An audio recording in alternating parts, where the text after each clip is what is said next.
Adventures by Morse.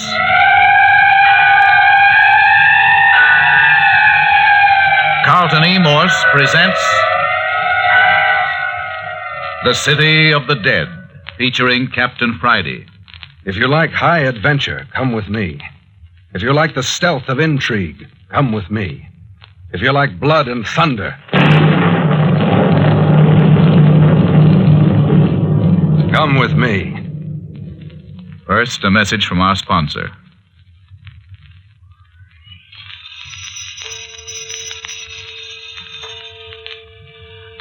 Eight o'clock on Sunday morning, the second day in the City of the Dead. 8 o'clock in the morning after a night of unearthly events and sudden death. And it all seems to be centered about the caretaker's cottage at the gate of the old abandoned cemetery. Those present include the caretaker himself, better known as Mayor Joshua Friday, Dr. Tuner, retired, all his patients are laid away in the City of the Dead, Captain Friday, son of the mayor, and private investigator from San Francisco, who has come down to the City of the Dead to help his father fight grave robbers. The only persons caught in the net so far are Jimmy Parker, a nice-looking college boy, and his girlfriend, Phyllis Carroll. At 2 o'clock this fog-choked winter morning, Captain Friday was roused from sleep to find a phantom-like white-robed figure, its face covered with long, white flowing hair, patrolling about the caretaker's cottage. Yes, I awakened Jimmy Parker, and the two of us slipped out of the house and around the corner just in time to see the phantom creature leap on the figure of a man, who at the moment was attempting to break into the cottage. The man died instantly under the gleaming knife in the creature's clawed hand.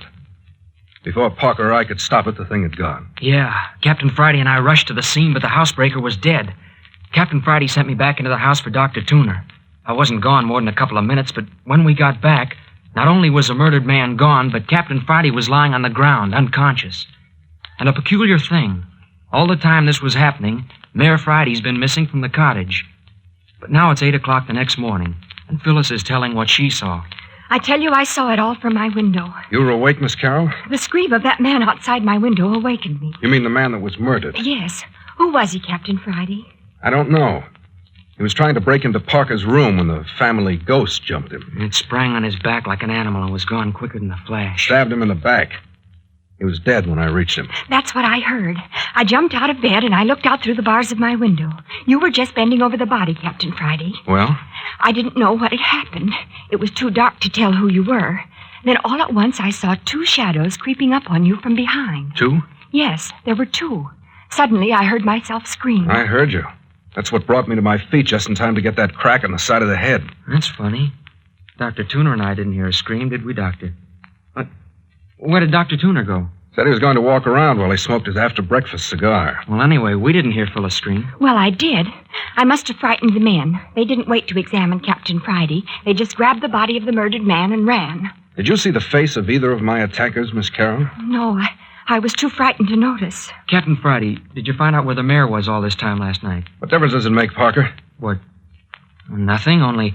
Well, Dr. Tuner thought it rather peculiar. Did, huh? Well, there seem to be a lot of peculiar things going on around here. Do you think that ghoulish killer we saw last night was a man in disguise? At least it was human.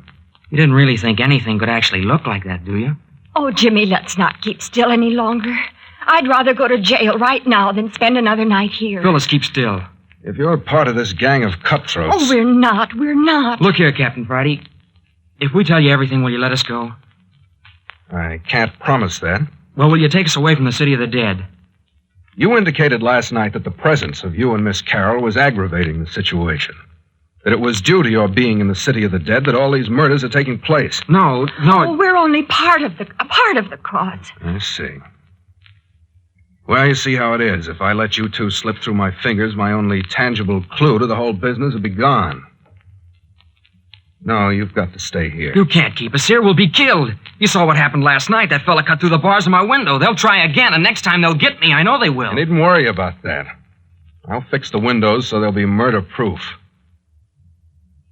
Now, you're going to tell me what it's all about? Oh, Jimmy, let's tell him. Please, Jimmy. We can't be any worse off than we are now. Well, then I'll tell you. I'm going with Dr. Tuner and the mayor over to Lammy Fink's cabin this morning. After that, we're going down to the old church. I'll lock you two up together and you can thrash the thing out. But mind you, I expect an explanation tonight. Oh, yes, but put us together. I couldn't bear to be alone in this horrible place again. You understand, don't you, Parker? I'm not promising anything. So much the worse for you if you don't come through. Oh, Captain Friday. Hello, now what's up? Hey, Captain Friday. Now, what in Tucket you suppose has happened? Find another corpse, Dr. Tudor? No, I didn't. But that grave we opened last night has all been filled up and the sod put back on it. Don't look as though it had ever been touched. Filled up, huh?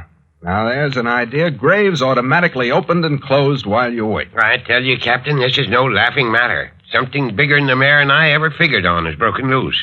Hey, where is the mayor, anyhow? Catching up on the sleep he lost last night. Where was the mayor last night, Captain? Don't you know? I swear I don't. You were supposed to be sleeping with him. If you don't know, how should I? I didn't even know he'd left the bed until Parker came in and woke me up. I swear I didn't. You don't think old Doc Tuner and your own dad would hold out on you, do you, boy? Something's funny somewhere. Now I want you and Dad to go over to Lammy Fink's place with me. I don't see what good that'll do. After that, we'll run down to the old church ruins and see if we can find out who took a shot at Dad night before last. Yeah, I've told you all I know. Maybe. Well, you don't suppose we'd have brought you down here in the first place if we'd had anything to hold back, do you? I'm not supposing anything. I'm putting facts together. Doc, go right out the mayor and we'll be starting.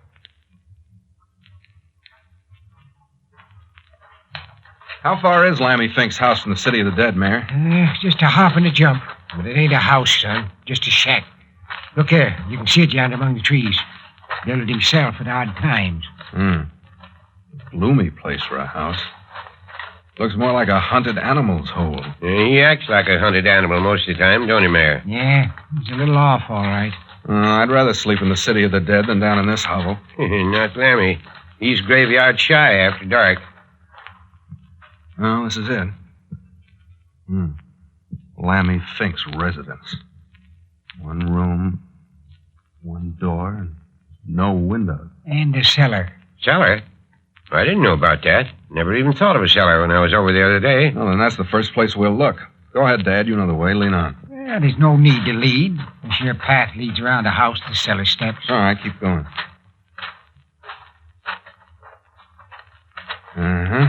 Here's the steps. Seem to get down under the house. I'll lead off with my flashlight. When I get to the bottom of the cellar steps, one of you follow, then the other. And take it easy. Those steps don't look any too solid. They ain't. It's dark and murky down there. There I go. Watch out you don't break your neck. Well, these steps won't hold much weight. Hey, Captain! Captain! What a rat trap this turned out to be. Son, are you hurt? Hello down there. Captain, are you still alive? Yes, of course I am. I've lost my flashlight, and it's blacker than an old maid's future down here. Light a match. Give a man a chance to pull himself together, Doc. Still got 2 or 3 steps around my neck. Can we help? As soon as I unscramble myself. Hey, what's that? Hey, Doc Tuner, Mayor. I'm holed up down here with a body. Who is it, Captain? How do I know? We just met here in the dark. Well, why don't you light a match and find out? We can't get down to the cellar without a rope now that the stairs are busted. How'd you happen to find it? It just reached out and laid hold of me. Jiminy crickets. There. I'm on my feet again. Now for a light. Well, Hey, there are 2, 3. Doc, Mayor. There are 3 bodies down here in this cellar. What's that? What did he say? Did you hear me? There are 3 bodies down here.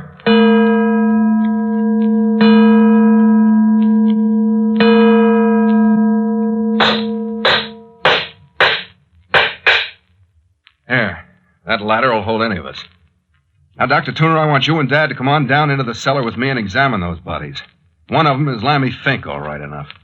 One of them is the strangled fellow we dug up, and the other is the man who was stabbed to death last night. Yeah, if you know so much about him, why should we go down and look at him? I want to see if you know either of the unidentified bodies. I'd bet money I don't, but come along, son. What makes you think you don't, Mayor? Trying to get something on your father, boy? Never mind, come along. Careful on the ladder. There you are. Now, over this way. Look out for those boxes. All right, I'll hold the torch for you. There they are. 3 3 bodies laid out side by side. Yes. It says Lammy. Poor old fella. How do you suppose he died, son? I can't find a mark on him anywhere, Dad. Look at that look of terror on his face. You mean he was scared to death? Take a look for yourself. How long's Lammy been dead, Doctor? Well, at least 36 hours. You certain of that? Well, that's fairly accurate. Then Lammy Fink couldn't possibly have filled up the grave we opened last night. He could not. And who did do it? Dad, you said that you and Lammy were the only ones capable of doing an expert job of replacing turf on a grave. Yeah, I said it all right. Well, Dad? Must have been wrong. You mean there's someone else around the city of the dead who's capable of such work? Looks like it, don't it? Well, never mind. Mayor, did you or Dr. Tuner ever see either of these other 2 bodies before? I mean, while they were alive? Not me, Captain. I don't know nothing about him, boy. That's darn funny. I've been through their clothes. Not a thing to identify them. Listen. Footsteps. There's someone in the shack overhead. Shh, just a moment. Who's that, you suppose? There's somebody up there, all right. Come on. We'll go up after him. Take it easy. We don't want to frighten him off. Up you go, Doc. You next, Dad. Yeah.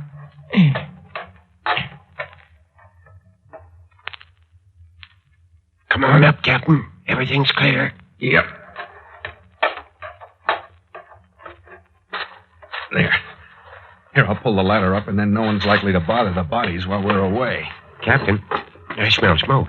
That's it, smoke. I knew I smelled something. Look, the cabin's on fire. Quick, we gotta stop it. Come on around the house, quick, get water from the creek. Look there, holy mackerel, what a blaze. Hey, somebody set that fire. The house has been saturated with oil. Look at that black smoke. But where's the fellow we heard walking around? He's probably a mile away by this time. Of all the cockeyed, lunk-headed fools. Now we've lost those bodies. But couldn't we still get him out? That cellar was a furnace 30 seconds after that fire was set. There goes that can of kerosene I saw in the cellar. That ends that. But why in tarnation did anyone want to burn down Lammy's shack? Ask me a hard one, Doc. Somebody doesn't want us to know who's being murdered.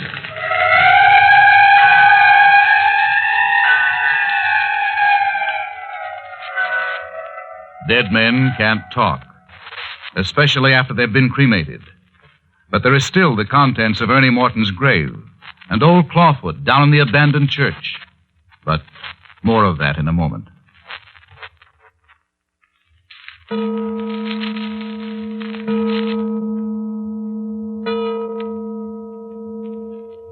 We've been dawdling, Captain Friday. It's almost 1 o'clock already, and we promised the mayor we'd meet him at the cottage at 2. Well, there's the old church just ahead. Yeah, gloomy as ever.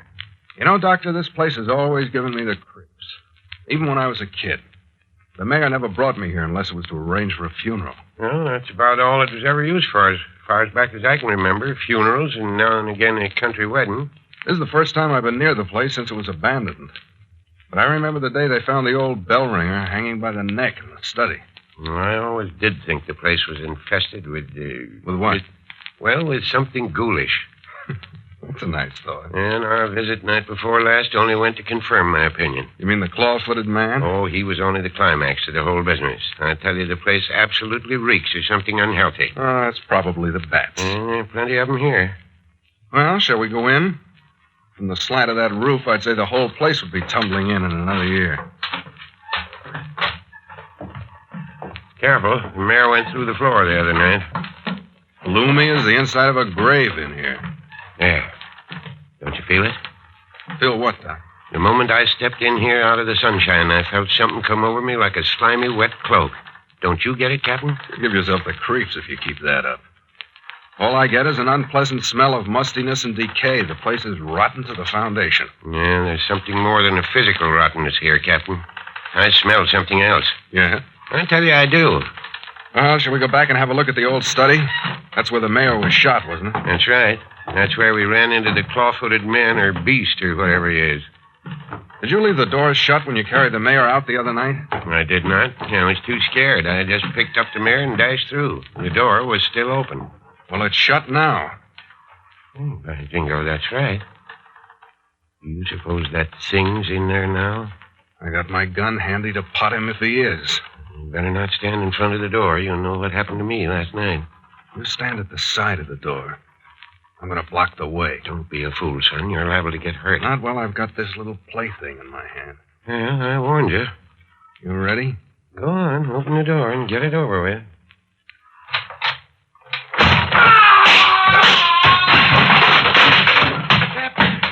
Captain, are you hurt? What in the Sam Hill kind of a thing is that? I'm a bald-headed liar if that jack-in-the-box didn't kick me in the face. Are you hurt, Captain? Are you all right? Here, let me help you up. Of course I'm all right. Why shouldn't I be all right? That was a nasty fall. Fall. That claw-footed old boy with his white beard knocked me down and walked the full length of me. Look at me. His dusty footprints all over my front. Oh. Did I say I was going to block his path? I got one good look at him. An ugly critter. Flowing white hair, a face that looked like a death mask. I've seen him before. He's the chap that murdered the housebreaker last night. I wonder who he thinks he is in those long white robes. He's crazy as a gooey duck. Say, we'll need some kind of a light in this study. I still got my flashlight. Yeah, turn her on. Yeah. How's that? Good. Yep. Great jumping G horsefat. Captain, look there on the floor behind you. Skeleton. Human bones. All laid out in order. Laid out is right. Looks like old Clawfoot was in here reconstructing a skeleton. Where do you think they came from? The bones? Probably out of one of the graves in the City of the Dead. Nice person, old Clawfoot. I don't care for the company he keeps. He's crazier than I thought. Imagine a guy shutting himself up in a dark room to play with a human skeleton. Looks like we're going to have to do some close inspection on the mayor's graves out yonder. This seems to indicate that grave robbing has sort of become a practice down here. I told you something unhealthy was going on in this place. Old Clawfoot never lacked for company. Whenever he got lonesome or downhearted, he just up and digs himself a skeleton to amuse him. Look here, Captain. Where do you suppose this old fool lives? Offhand, I'd say he'd been making this his headquarters. There's no sign of a place to sleep here, and there's no food. That's something we'll have to look into. Now, Doc, where's this bell rope the mayor was pulling on the night he was shot? Right there, Brett. Oh, it's gone. Gone? Where was it? Well, it hung right down there where you're standing. Look at the ceiling. No hole in the ceiling for it to come through. Well, there was a rope.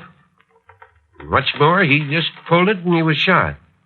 And you're certain the door was shut at the time? It certainly was.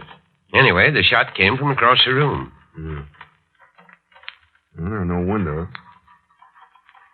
Are you certain there was no one else in the room with you, too?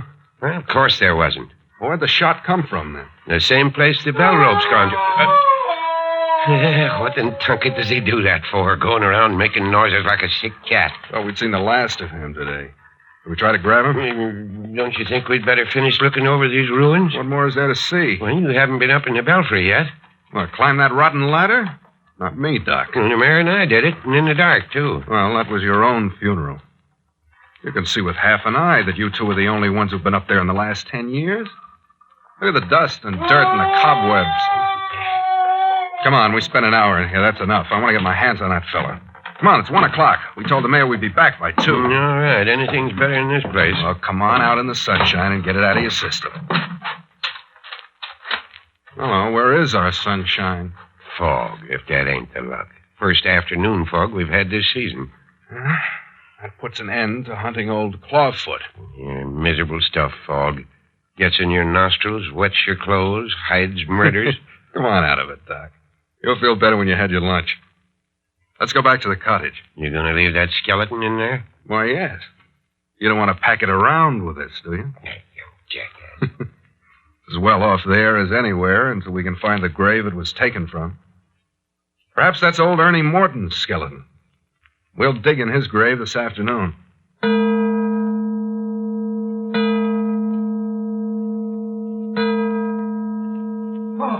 Oh, there. There you are. There you are. Oh, thank goodness you've come at last.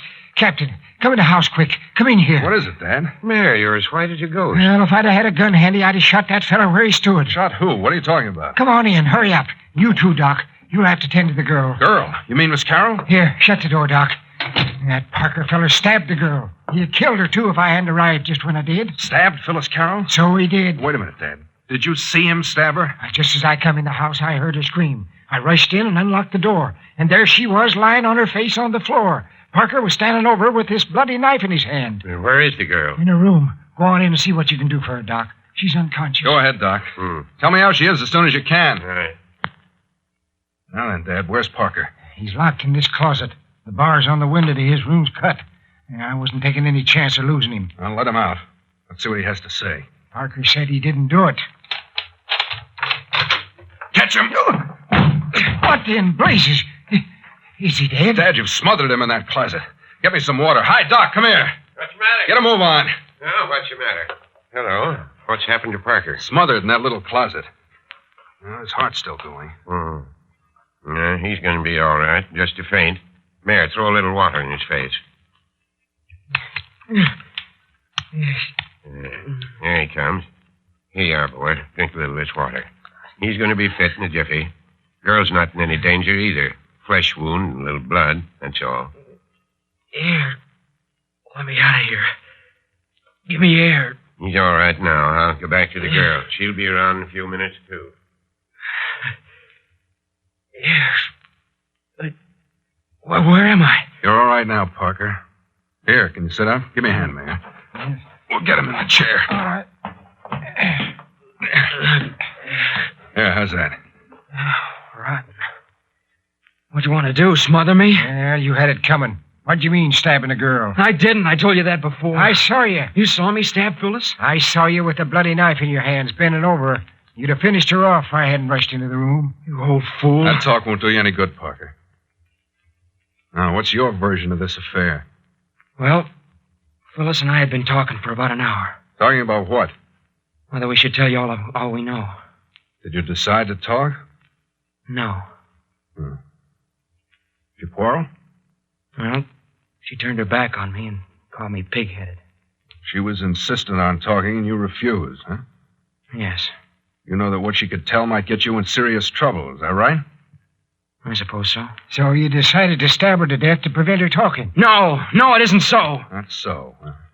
And what did happen? You won't believe me. You bet I won't. Hold it, will you, Dad? Well... Go on, Parker. Well, when she turned her back on me, I walked away. Went over to the dresser and put out my cigarette in the ashtray. Your back was to her. Yes. Suddenly she screamed. I turned just in time to see her fall with a knife in her back. Likely story. I told you wouldn't believe me. Go on. I haven't said I didn't believe you, Parker. Then what happened? I was so confused, I don't hardly know what I did. I guess I dashed over to Phyllis and bent over her. I don't remember pulling the knife out of her back, but I suppose I did. Because I know I had it in my hand wondering where it came from when Mayor Friday rushed in and grabbed it away from me. Wondered where it came from. Well, I didn't have any knife. How could I have done it? The knife might have been in the room. You recognize it, Dan? No. Parker could have smuggled it in with him. He's had every opportunity. Well, I didn't. How was the girl standing? Facing the door. I would have put her back to the window, wouldn't I? Yes. If you were at the bureau, you couldn't have seen the window, I don't suppose. No. With the shade and window raised? Well, the shade was. I don't know about the window. Hey, Doc. Huh? Is the window up in there? Yeah. Clear up. Well, there's a possible out for you, Parker. A good knife thrower could have sent a knife through the bars of the window without any trouble. You think that's what happened? I'm not thinking anything. I really say it's a possibility. Well, I didn't do it. Think I'd hurt the girl I'm engaged to? People will do strange things to save their own skins. So you're engaged to Miss Carroll? Well, practically. What does that mean? Well, we've kind of got an understanding. You asked her to marry you? No. That is, In other words, you said that about the engagement because you thought it would be a point in your favor. Look, Parker, you better stick to facts or you're going to get yourself in one fine mess. Well, I intend to ask her. I don't know whether you do or not. Hi, Captain. Come in here. The girl's coming, too. Come in and give me a hand. Come on, Parker. Go on in here, Captain. Help me with her. I've got her all bandaged. Oh, no. Ain't you ashamed of yourself, Parker? You let me alone. Keep still, both of you. There. You mustn't cry. Just lie perfectly still. Oh, Phyllis. Are you all right? Jimmy. Yes, Phyllis, I'm here. Oh, Jimmy, why did you stab me? Why did you do it?